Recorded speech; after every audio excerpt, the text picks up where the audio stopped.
The first thing Amara Cole learned about rich houses was that they were never quiet. Even when nothing moved, the walls listened.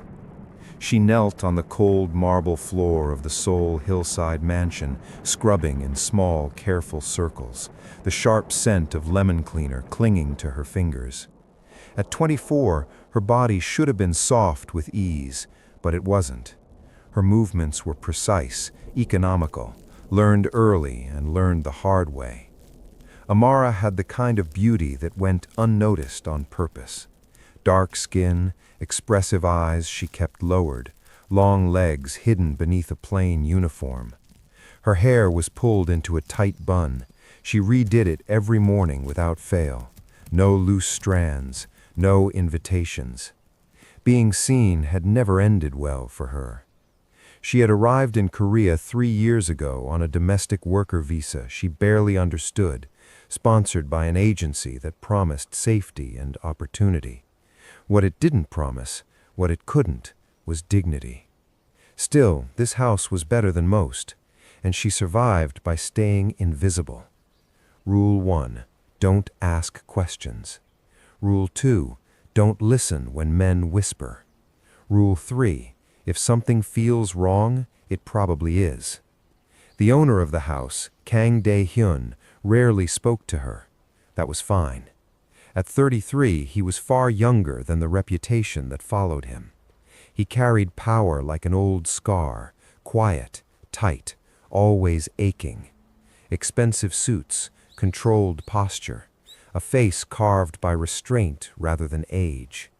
The staff called him Chairman Kang. The city called him something else entirely. Amara never called him anything. Tonight, though, the house felt different. Tense, charged, like a storm that hadn't decided where to break. Security had doubled. Men in black moved through the halls with their hands too close to their jackets. Voices dropped when she passed. Eyes slid away too quickly. Amara noticed everything. She always did. Her bra wire snapped earlier that evening while she was lifting a bucket, an ugly ping followed by a sharp stab beneath her ribs. She'd finished her shift, biting back discomfort, waiting for a moment alone. Now, behind the kitchen counter, she reached back, carefully unhooked it, and slid the broken underwire free. Thin, curved, sharp. She placed it on the counter instead of the trash. Not because she knew why, only because something in her never threw away tools. In his private study, Kang Dae-hyun stared at the city lights through bulletproof glass, jaw tight. At 33, he was already tired in a way that sleep couldn't fix. Power had come to him too early, inheritance mixed with blood and betrayal. His father's enemies had become his before he was ready. Mistakes had been made fast. Consequences faster. His phone vibrated.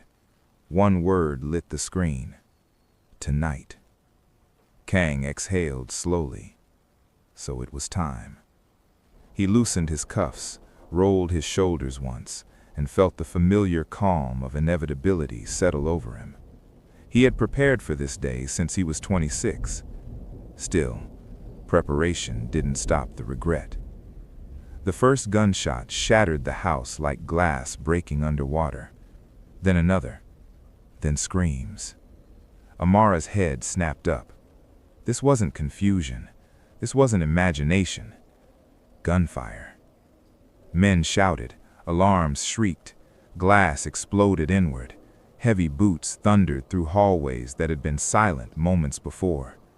A young housekeeper sprinted past her, prying, almost colliding with the wall. "Run!" the girl screamed. Everyone ran. Amara didn't. Her heart slammed against her ribs, but her feet stayed planted. Not because she was brave, she wasn't, but because panic had taught her a brutal lesson early in life. Running without a plan is how you disappear. She scanned the room. No exits close, no weapons. The back stairs were too far. A guard crashed into the wall nearby, blood blooming across his chest as he slid to the floor. Amara swallowed hard. Her fingers brushed the counter. Metal. The underwire. She stared at it for half a second, long enough to feel ridiculous, desperate, and terrified. Then she grabbed it. Her grip tightened, palms stinging as the thin steel pressed into her skin. It was nothing. It was everything. Footsteps closed in. Voices, foreign, aggressive. Masks. 15 men, and one 24-year-old woman who had learned too young that survival sometimes meant standing perfectly still. She pressed herself into the narrow alcove beside the storage door, slowed her breathing, and waited. Down the hall, Kang Dae-hyun stepped into the chaos and stopped. Blood, smoke, broken glass, and a young woman he barely knew gripping something small and sharp, eyes locked forward with a steadiness that didn't match her age or position. Their eyes met. A strange, electric pause. Why isn't she running, he thought. Amara flicked her gaze to him, then back to the danger approaching. Her voice, when it came, was quiet but unshaking. "Sir, if you want to live, you need to trust me. If you were only 24 and danger closed in, would you run, or would you stay and fight with whatever you had?" The first masked man rounded the corner with his rifle raised. Time didn't slow for Amara, it sharpened. She saw everything at once, the dull gleam of the gun barrel, the crease between the man's brows behind the mask, the way his finger rested too lightly on the trigger. She smelled gunpowder, sharp and bitter, mixing with lemon cleaner and smoke. He was close, too close. If she screamed, she would die. If she ran, she would die. So she did the only thing left. She moved toward him. As the gunman turned his head, just slightly, Amara lunged, driving the bra underwire up and into the soft space beneath his jaw. The metal slid in with a sickening ease she felt all the way up her arm. The man choked, a wet, shocked sound escaping his throat. His rifle clattered to the floor as he collapsed, hands clawing uselessly at his neck. Amara stumbled back, breath tearing out of her lungs. She had never stabbed anyone before. Her knees threatened to give out, but she forced herself upright, blood roaring in her ears. There was no time to think, no time to feel, because the noise had drawn attention. "Over there!" someone shouted, in a language she didn't understand but didn't need to. 2 more gunmen appeared at the far end of the hall. Kang Dae-hyun reacted on instinct. He grabbed Amara's wrist, gentle enough not to hurt, firm enough not to waste time, and pulled her behind a thick marble column, just as bullets chewed into the wall where she'd been standing seconds earlier. Stone dust exploded into the air. "Are you insane?" he hissed, voice tight. She shook her head once, eyes blazing. "No, I'm alive." Something in her tone, steady, unafraid, cut through him. He reached for the fallen guard's gun, checked the chamber with practiced speed, and handed it to her. Amara stared at it. "I don't—" "Then you learn fast," Kang said quietly, "or we die." Another burst of gunfire echoed closer. Screams followed, cut short. Amara swallowed hard, then nodded. "Tell me what to do." That was the moment something shifted. Not trust, not yet. Recognition. They moved together down a side corridor, Kang leading, Amara stepped behind. He checked corners. She watched his back, heart hammering so violently it felt like it might bruise her ribs. "How many?" she whispered. 15, he said. "Maybe more outside." Her stomach dropped. "Why?" "For me." She almost laughed, sharp, disbelieving. Figures. They reached a service stairwell. Kang tried the door. Locked. He cursed under his breath. Footsteps thundered from above. No exit. No cover. Amara's gaze fell on the narrow laundry chute beside the stairs. Old, metal, barely wide enough for a person. She looked at Kang. "You first." He stared at her like she'd lost her mind. "Absolutely not. You're the reason they're here. You get out, they follow. That gives me time. I'm not leaving you." The words surprised them both. Gunfire erupted at the top of the stairs. Amara didn't argue. She shoved him, hard. He stumbled just enough for her to wrench the chute door open and push him inside. The metal screamed in protest. "Amara!" She slammed the door shut as bullets ripped into the wall behind her. The force knocked her off her feet. She hit the ground hard, breath exploding from her lungs, pain flaring up her side. Someone grabbed her ankle. She kicked, wild, desperate, connecting with a knee. The man went down, cursing. Amara scrambled backward, hands slick with blood that wasn't all hers. She thought distantly, so this is how it ends. Then gunfire thundered from below. Precise, controlled. Kang. The men hesitated just long enough. Amara lunged for the dropped rifle, rolled and fired the way she'd seen in movies, eyes squeezed shut. The recoil slammed into her shoulder. She screamed, but the man fell. Silence followed, thick, ringing. Amara lay there, shaking, chest heaving. Alive. Minutes later, or hours, she couldn't tell. Hands reached for her again. She flinched violently. "It's me," Kang said. "It's over. For now." She opened her eyes. He looked different. Blood on his cheek, jacket torn, eyes dark and intent, fixed entirely on her. "You pushed me," he said. "You would have argued," she replied hoarsely. A beat passed. Then, unexpectedly, he laughed, short, incredulous. "You stabbed a man with a bra?" he said. She let out a shaky breath that might have been a laugh, too. "He shouldn't have underestimated me."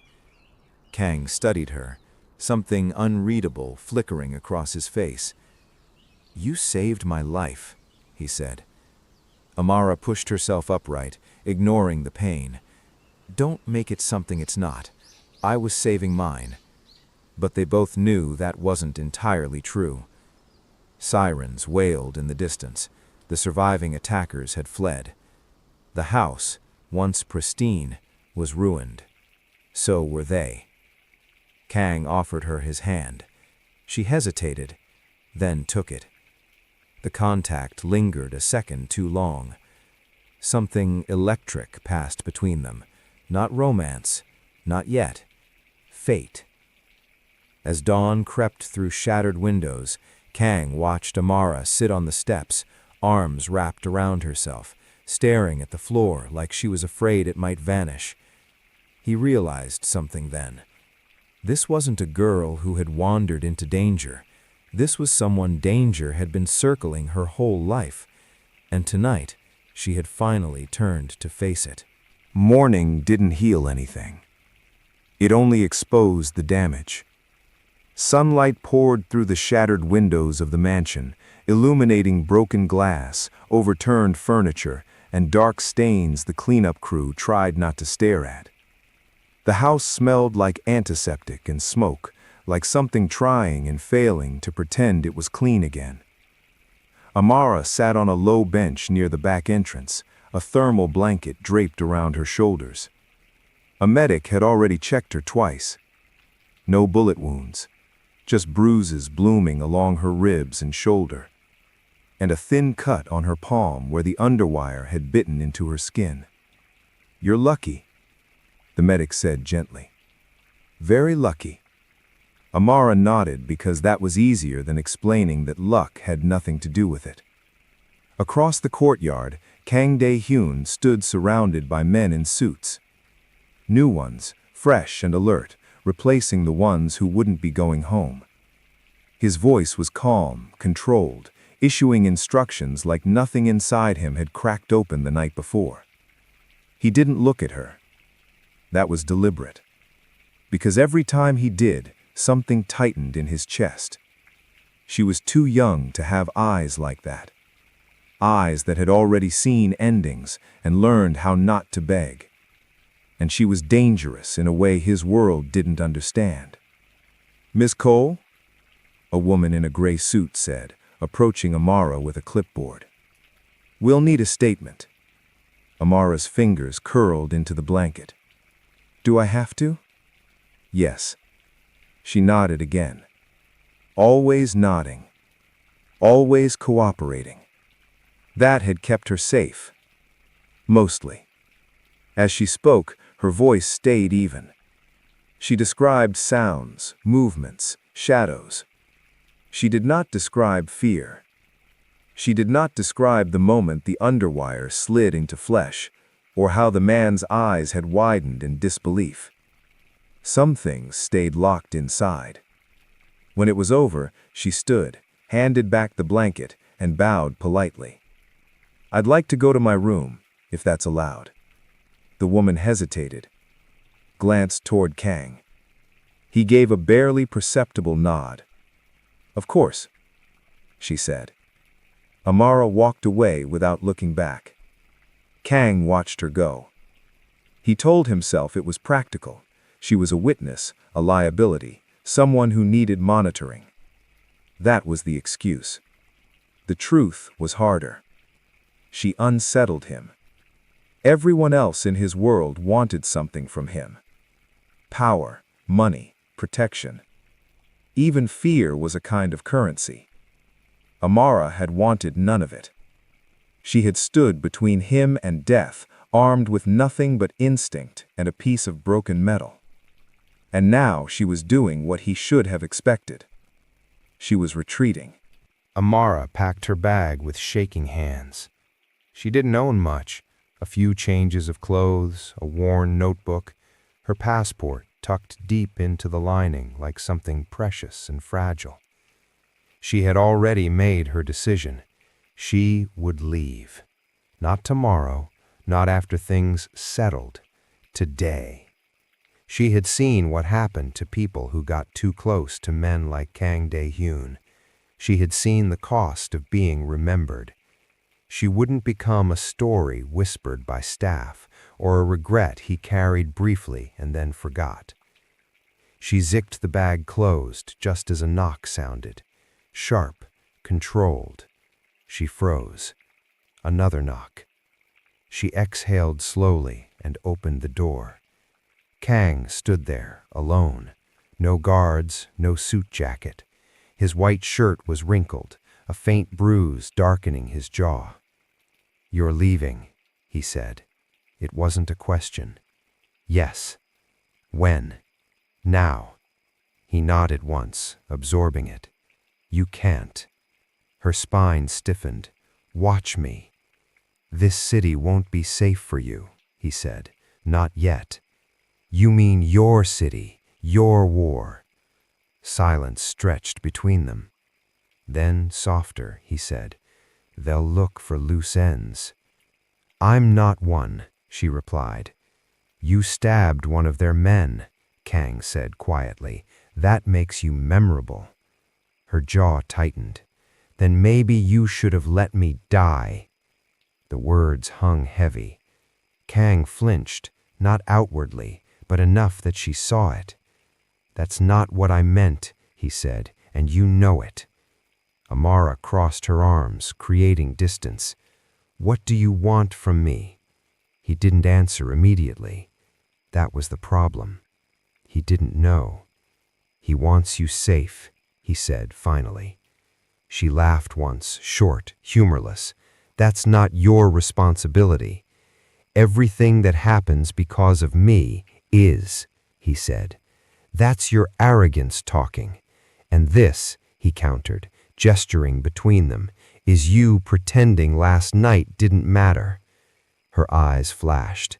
"It mattered. That's why I'm leaving. Because if she stayed, if she let herself feel the strange gravity pulling her toward him, she would lose something she couldn't afford to give. Herself. Later that afternoon, Amara waited near the service gate with her bag at her feet. A car idled nearby, arranged transport she hadn't asked for. She stared at the ground, counting cracks in the pavement, trying not to think about the way Kang's hand had felt when he helped her up, or the way he had said her name like it wasn't disposable. Footsteps approached. She didn't look up. "You're stubborn," Kang said. "So I've been told." He held out something small, the bra underwire, cleaned, wrapped carefully in cloth. She stared at it, throat tightening. "You forgot this," he said. Her fingers brushed it as she took it. The metal felt lighter than she remembered, or maybe she was heavier now. "Thank you," she said quietly. "You don't owe me anything," he added. "I know." A pause. Then, against her better judgment, she asked, "Why are you really here?" Kang met her gaze. No guards, no armor. "Because walking away feels like a mistake," he said. Her heart stumbled, but fear recovered faster. She picked up her bag. "Some mistakes keep you alive." She turned and walked away. This time, Kang didn't stop her. He watched the car pull out through the gate until it disappeared down the road. Only then did he realize something had gone very wrong, not because he'd lost control, but because he wanted something he couldn't command. When something powerful enters your life unexpectedly, do you protect your heart by walking away? Or do you risk staying and face what it might change? Amara didn't make it 3 blocks. The car slowed first, too smooth, too deliberate. Then it stopped. Her stomach tightened before the driver even spoke. "Miss Cole," he said quietly, eyes fixed on the road. "We need to turn back." Her fingers dug into the strap of her bag. "No." "I'm sorry," he replied. "Orders changed." She leaned forward. "From who?" He didn't answer. The answer arrived anyway. The sound came from behind them, an engine revving hard, then another. Tires screeched. Metal slammed into metal as a black sedan clipped their rear bumper, spinning them sideways. Amara screamed as the car lurched, her head snapping forward. The driver swore, fighting the wheel, but a second impact crushed the passenger side inward with a deafening crunch. Glass exploded. The world tilted. Then everything went dark. Amara woke to the smell of antiseptic and the steady beep of a monitor. Her head throbbed. Her mouth tasted like copper. She tried to sit up and hissed in pain. "Don't," a familiar voice said. She turned her head slowly. Kang Dae-hyun sat beside the hospital bed, jacket off, sleeves rolled up, hands clasped tightly like he was afraid to move them. Her chest tightened. "I told you," she rasped. "Walking away keeps you alive." "And staying gets you kidnapped?" he shot back. She closed her eyes briefly. "What happened?" "The car was hit," he said. "They were testing how exposed you are." She laughed weakly. "Well, test passed." Silence settled. Then she opened her eyes and looked at him. "You shouldn't be here." "I know. You'll draw attention." "I already have." She swallowed. "So what now?" Kang leaned back, jaw tight. "Now you stay where I can protect you." Her eyes hardened. "I'm not a hostage." "No," he said quickly. "You're not." "Then don't talk like I'm property." That hit something raw. Kang exhaled slowly. "You're right. I'm sorry." The apology surprised them both. She studied him, really looked. The man who had seemed untouchable now looked exhausted, 33, carrying more weight than years alone could explain. "Why won't you let me go?" she asked quietly. He hesitated, then chose honesty. "Because I don't trust the world with you, and because I don't trust myself to ignore it if something happens." Her pulse skipped. "That's not my burden," she whispered. "No," he agreed. "It's mine." They moved her that night. Not home, not the mansion, but to a quiet, heavily secured guest residence overlooking the river. Minimal staff, reinforced walls, too safe to feel real. Amara stood in the doorway of the bedroom, arms crossed. "This isn't temporary," she said. "It is," Kang replied, "as soon as things stabilize." "And if they don't?" He didn't answer. She sighed, walked in, and set her bag down. Exhaustion crept in now that adrenaline had burned away. "Ground rules," she said. He nodded. "Name them." "I'm not your employee here." "Agreed. You don't tell me what to do." "I'll advise," he said. "You decide." "And," she added, meeting his eyes, "no pretending last night makes us anything." Something flickered in his gaze, disappointment, maybe relief. Understood. The door clicked shut behind him. Days passed. Too close, too quiet. They shared meals at a long table meant for 8, conversation careful and clipped. Amara learned Kang took his coffee black and barely slept.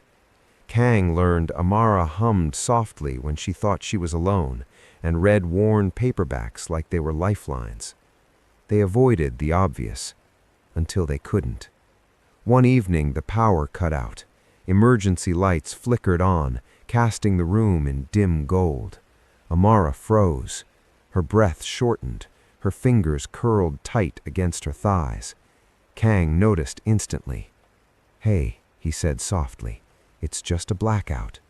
She shook her head. "I don't like the dark." He stood slowly, deliberately non-threatening. "Do you want me to leave?" "No," she said too fast, then corrected herself. "I mean, stay. Just don't touch me."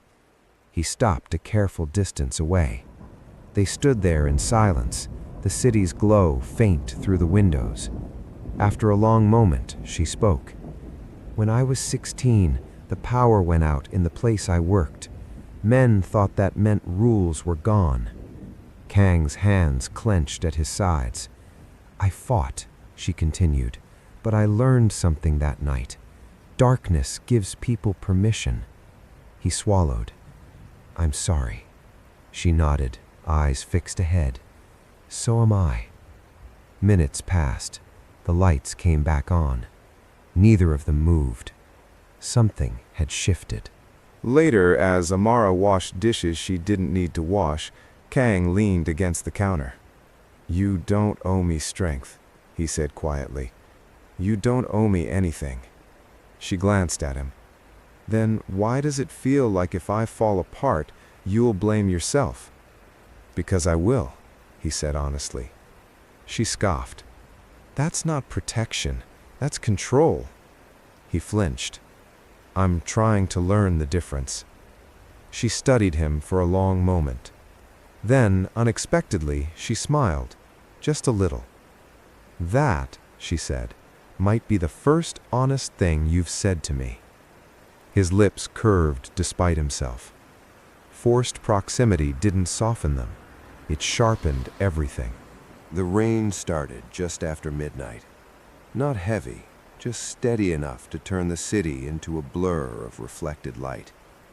Amara sat curled on the couch, knees pulled to her chest, a thin blanket wrapped around her shoulders. She hadn't meant to stay up, but sleep kept slipping away, skidding off memories she didn't invite. Across the room, Kang stood at the window, phone pressed to his ear, voice low. "No," he said, "she stays off the grid. Anyone who leaks her location answers to me. A pause. Yes, I'm sure. He ended the call and turned. She hadn't been listening, but she had been hearing. You're tightening the net, she said quietly. Yes, because of me. Because of what they'll do if they find you. Amara let out a breath. You talk about me like I'm already a target. Kang walked closer, stopping a careful distance away. You became one the moment you didn't run. That landed heavier than he intended. She looked up at him, rainlight cutting soft lines across her face. Then maybe it's time you tell me the whole truth. He didn't pretend not to understand. They sat at the table, no guards, no interruptions, just the quiet hum of the city and the space between them. Kang spoke first. I didn't inherit a legacy, he said. I inherited a mess. She stayed silent, letting him choose his pace. My father was brutal, respected, feared, and careless. When he died, I was 24. Overnight, I became something I hadn't asked for. Her chest tightened at the coincidence. I tried to clean it up, make it smaller, less violent. That made enemies faster than brutality ever did. Amara tilted her head. So this attack wasn't personal, he said. It was a message. Power hates change. She nodded slowly. And where do I fit into this? Kang hesitated. You don't, he said. That's the problem. When it was her turn, the words came slower. I grew up moving, Amara said. Countries, houses, families that needed help but didn't want to see me. She stared at the table, fingers tracing old scratches in the wood. I learned early that if you're quiet, people forget you're there. That can save you. Kang listened, really listened. At 16, she continued, voice steady but thin, I thought I'd found stability, a job, a place to sleep. Then the lights went out. He felt something cold and sharp settle in his chest. I ran after that, she said, across borders, across oceans. I kept thinking distance would erase what happened. She looked up at him then, eyes bright with unshed tears. It doesn't, she said. It just teaches you how to survive around it. Kang swallowed. You were never supposed to carry that alone. She gave a sad smile. I didn't know I had a choice. Something changed after that night. Not dramatically, not loudly, but the air between them softened. They cooked together, awkward, laughing when Kang burned the rice. He learned she hated loud music and loved quiet mornings. She learned he remembered every name of every man he'd ever lost. One afternoon, while cleaning a spare room, Amara found a box tucked deep in a closet. Inside, old photos, a child's drawing, a small sneaker. Her breath caught. She didn't touch anything. She just stood there until Kang appeared in the doorway. He followed her gaze and went still. You had a family, she said softly. I had a son, he corrected, briefly. The words cost him something. What happened? Wrong place, wrong father. The silence that followed was heavy, but shared. Amara stepped closer, not touching, just present. I'm sorry, she said. For both of us, he replied. That night, neither of them slept. They sat on opposite ends of the couch, conversation drifting from small to deep and back again. There was no confession of attraction, only a growing awareness that they were no longer strangers orbiting each other by accident.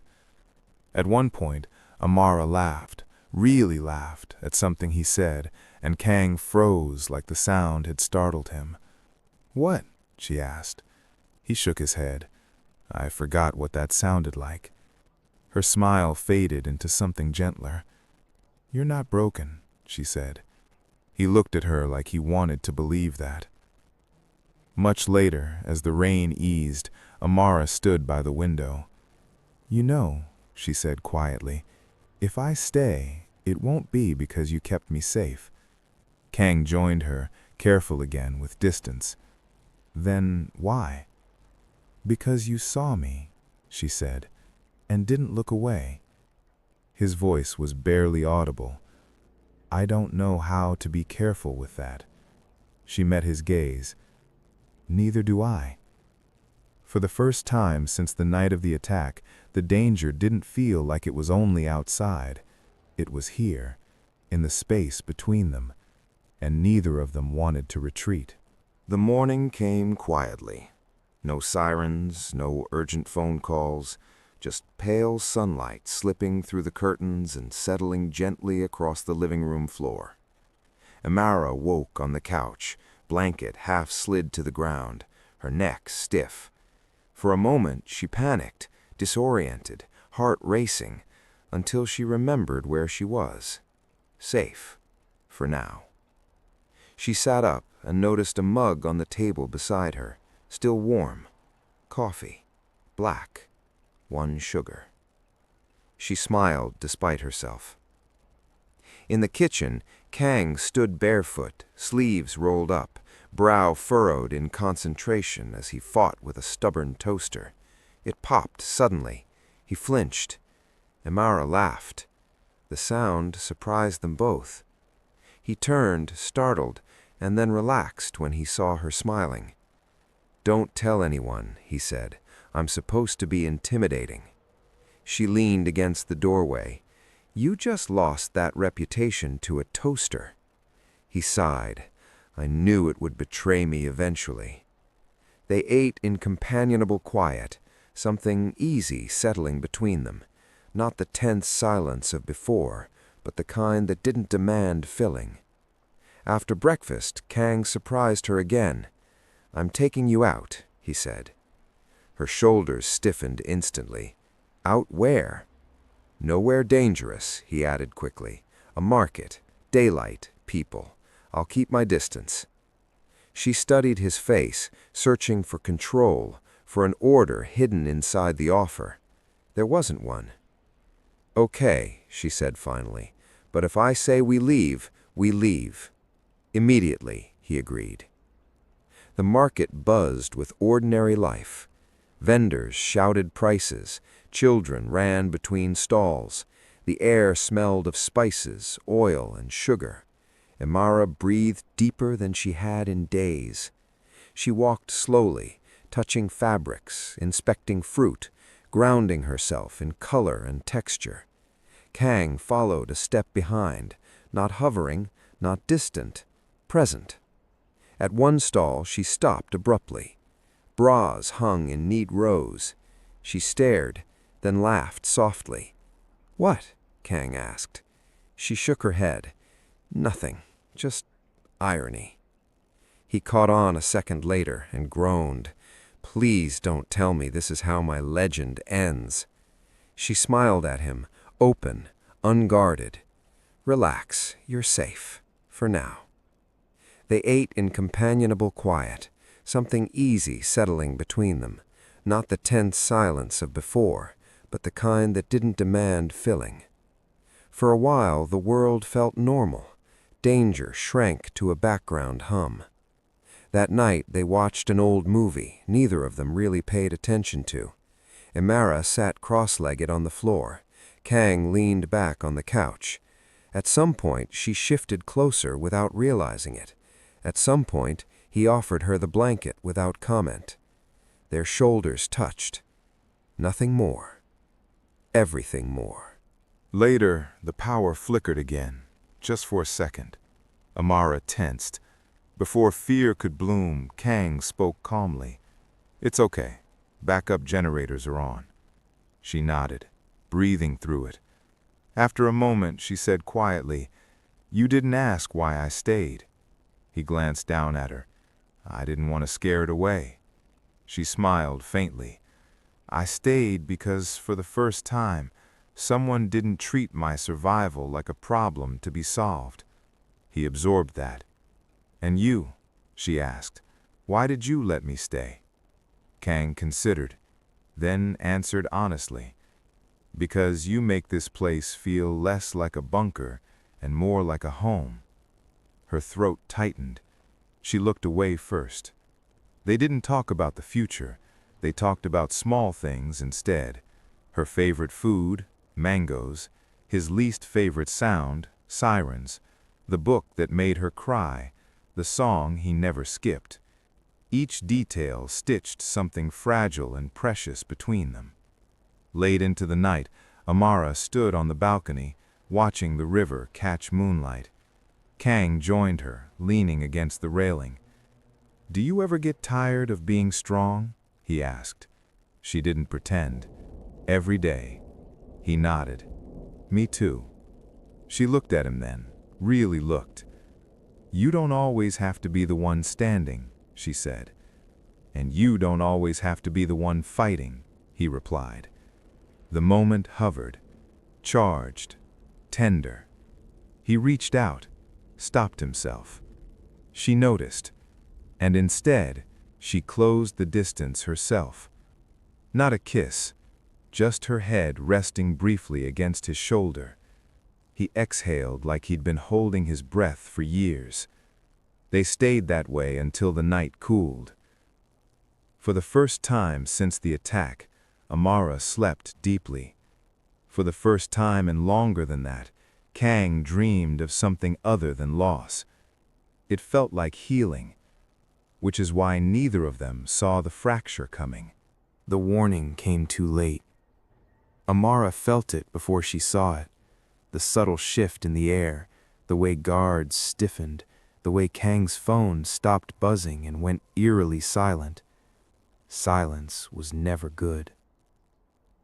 She was in the kitchen, rinsing a cup, when Kang appeared in the doorway. His expression was closed off, controlled in a way she hadn't seen since the first night.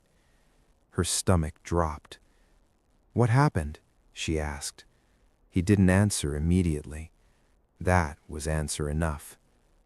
"They found one of my men," he said finally. "Alive." He talked. Her hands went still under the running water. "About me?" "Yes." The word landed like a blade. She turned to face him.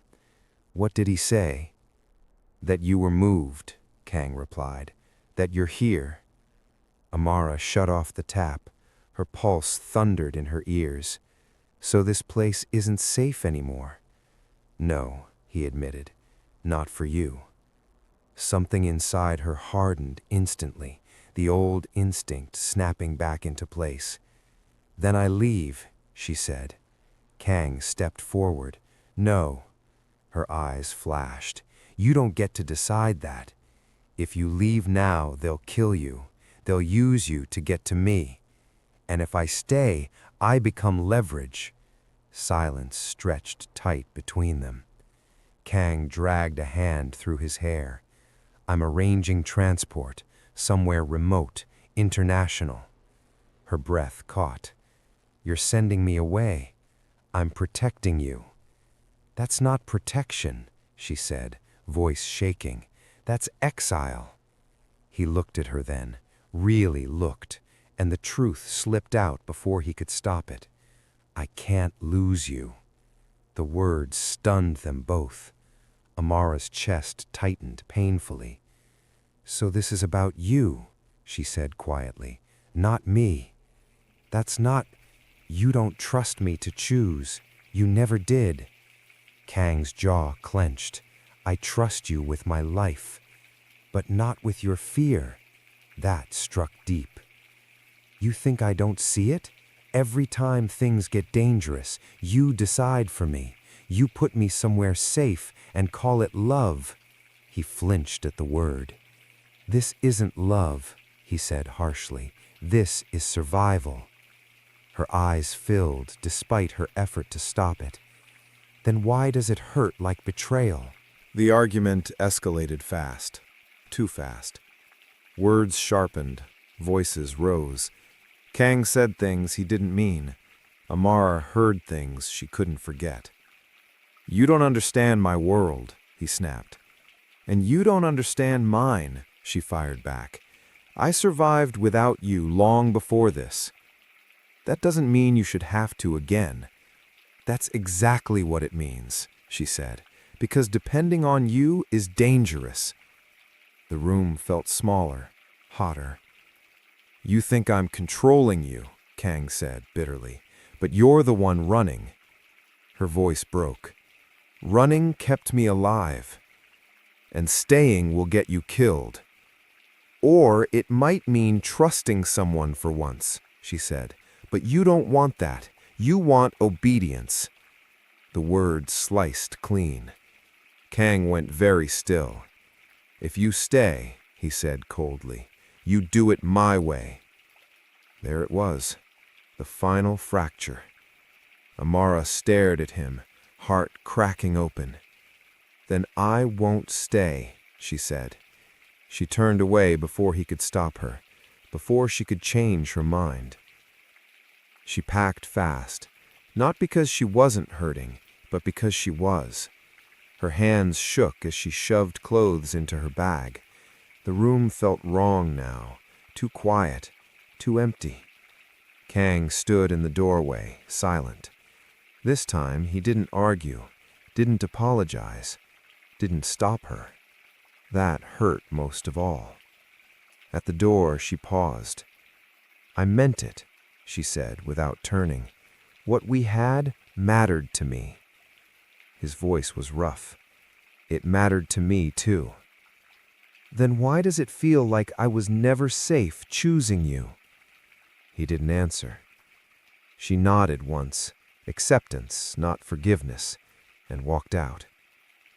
The car took her to a secure transit point near the airport. As the city blurred past, Amara stared out the window, tears sliding silently down her cheeks. She felt foolish, for believing safety could feel like warmth, for believing love didn't always come with chains. Back at the residence, Kang stood alone in the living room long after she left. The place felt hollow. He replayed every word, every moment where he'd chosen control over vulnerability. He told himself he'd done the right thing, but the truth was uglier. He'd chosen fear, and now the one person who had seen him without armor was gone. For the first time in years, Kang didn't feel powerful. He felt unworthy. Amara boarded the plane with a hollow ache in her chest, convinced she'd mistaken danger for connection. Kang watched the city lights flicker on, convinced he'd just lost the only person who had ever made him want a life beyond survival. Both of them believed the same lie, that love for people like them always came at too high a cost. The plane never took off. Amara sat strapped into the narrow seat, hands folded in her lap, staring at the safety card like it might tell her how to breathe. The cabin door remained open. People shifted impatiently. Somewhere behind her, a baby cried. Normal life. She should have felt relief. Instead, her chest ached like something vital had been left behind. Her phone vibrated. Unknown number. She ignored it. It vibrated again, then a third time, persistent, urgent. Her pulse quickened. Slowly, reluctantly, she answered. "Amara," Kang's voice said, rough and unsteady. "Please don't hang up." She closed her eyes. "You don't get to call now," she said quietly. "You already made your choice." "So did you, and that's why I'm calling, because I was wrong." That stopped her. The plane intercom crackled with a delay announcement, still grounded. She swallowed. "Say what you need to say." Kang stood in the empty residence, phone pressed to his ear, heart pounding harder than it had during any gunfight. I thought protecting you meant controlling the risk, but all I did was take your agency away. I treated your strength like a threat instead of a gift. Silence stretched. Amara's grip tightened on the armrest. I've spent my whole life believing that if I didn't control everything, I'd lose it. You showed me something different, and I got scared. Her voice trembled despite her effort. Fear doesn't excuse taking someone's choice. He knows, and I'm not asking you to come back because it's safe. I'm asking because I want to choose you without conditions. Her breath hitched. If you walk away, Kang added, I'll let you. No tracking, no protection you didn't ask for. This is me letting go. Tears spilled freely now. And if I stay, she whispered, then we face it together, side by side, no cages, no orders. The line went quiet. The plane remained still. Amara stared ahead, heart splitting open. All her life, survival had meant leaving first, but survival had never felt like this. She unbuckled her seatbelt. I'm getting off the plane, she said. Kang exhaled, a sound halfway between a sob and a laugh. I'll be there, but only if you want me to be. She stood. Meet me halfway. Hours later, they stood on opposite sides of a quiet pedestrian bridge overlooking the river. No guards, no cars, just night air and city lights trembling on dark water. They didn't rush. Amara stepped forward first. Kang mirrored her. Each step felt like a decision. When they finally stood face to face, neither spoke. She searched his eyes, for control, for fear, for the man who had tried to cage her. What she found, instead, was uncertainty, vulnerability. I'm not strong all the time, she said softly. Sometimes I need help. His voice broke. I don't want power if it costs me you. She nodded, tears sliding freely. Then don't choose power. He shook his head. I choose you. The words landed, not as a promise, but as a surrender. She reached out slowly, giving him time to pull away. He didn't. Their foreheads touched. Not a kiss, a breath, a choice. For the first time, neither of them was running. They stood there, imperfect and afraid, choosing something that had no guarantees, but it felt real, and for both of them, that was enough. The final threat didn't come with gunfire. It came quietly. 2 weeks after the bridge, Kang sat across from his rivals in a private room above a tea house that had seen too many deals end in blood. The air smelled faintly of jasmine and old wood. No weapons on the table. No raised voices. Just truth. I'm done expanding, Kang said calmly. I'm done bleeding this city dry to prove I still matter. The men across from him exchanged looks. You've gone soft, one scoffed. Kang didn't deny it. I've gone honest, and that makes me more dangerous than before. He slid a folder across the table. Records, transfers, names, leverage, clean exits, peace bought not with fear, but with finality. This ends tonight, Kang said. I walk away from the parts you want. You walk away from the people I love. The word love landed heavy, but no one laughed. They knew when a man had already decided what he would burn the world for. An hour later, Kang walked out alive.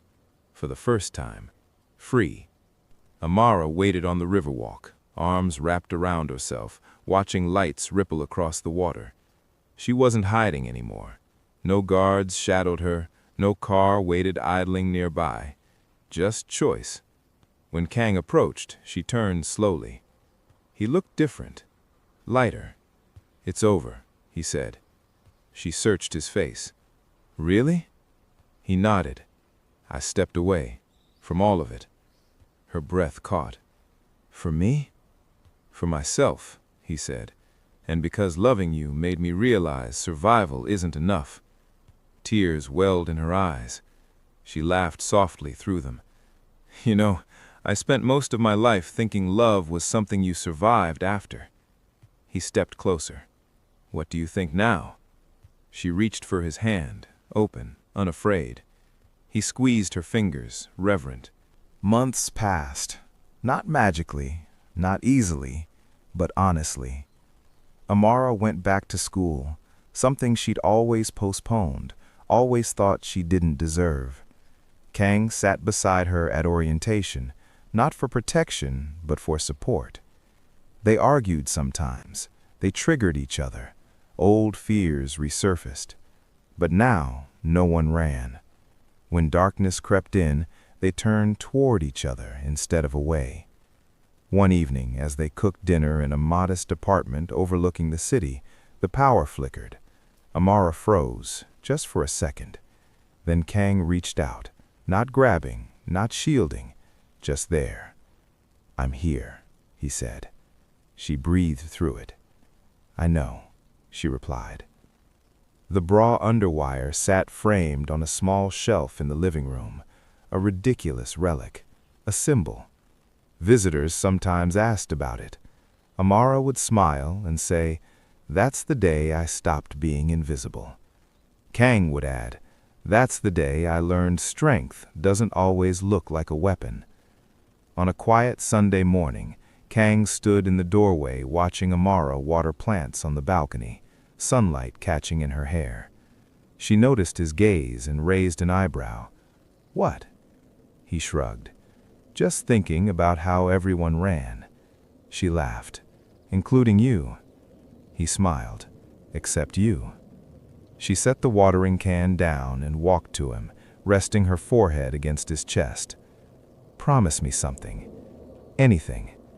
If fear ever makes you want to cage me again," she said gently, "tell me instead."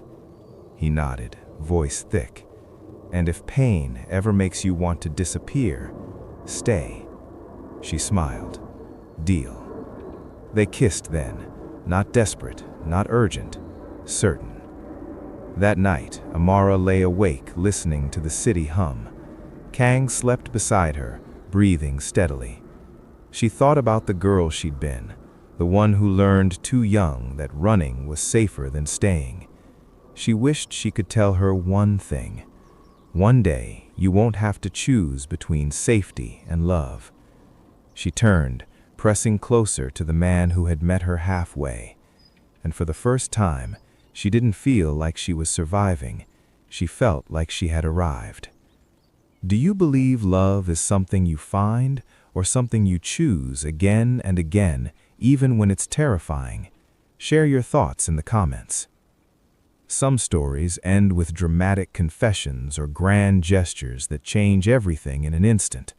But this story ended the way the most meaningful love stories do, with the promise of many quiet, ordinary days ahead, each one a deliberate choice to stay, to trust, and to love again. Looking back, would you have made the same choice Amara did? She reshaped her entire life, not for power or protection, but for partnership, learning that independence doesn't disappear when you choose love, it evolves. Your voice matters to this channel. Share your thoughts in the comments. Would you have stayed, knowing the risks? Thank you for watching. If this story moved you, please subscribe, like the video, and leave a comment letting us know what stayed with you. Your support means everything. Stay tuned for more unforgettable stories.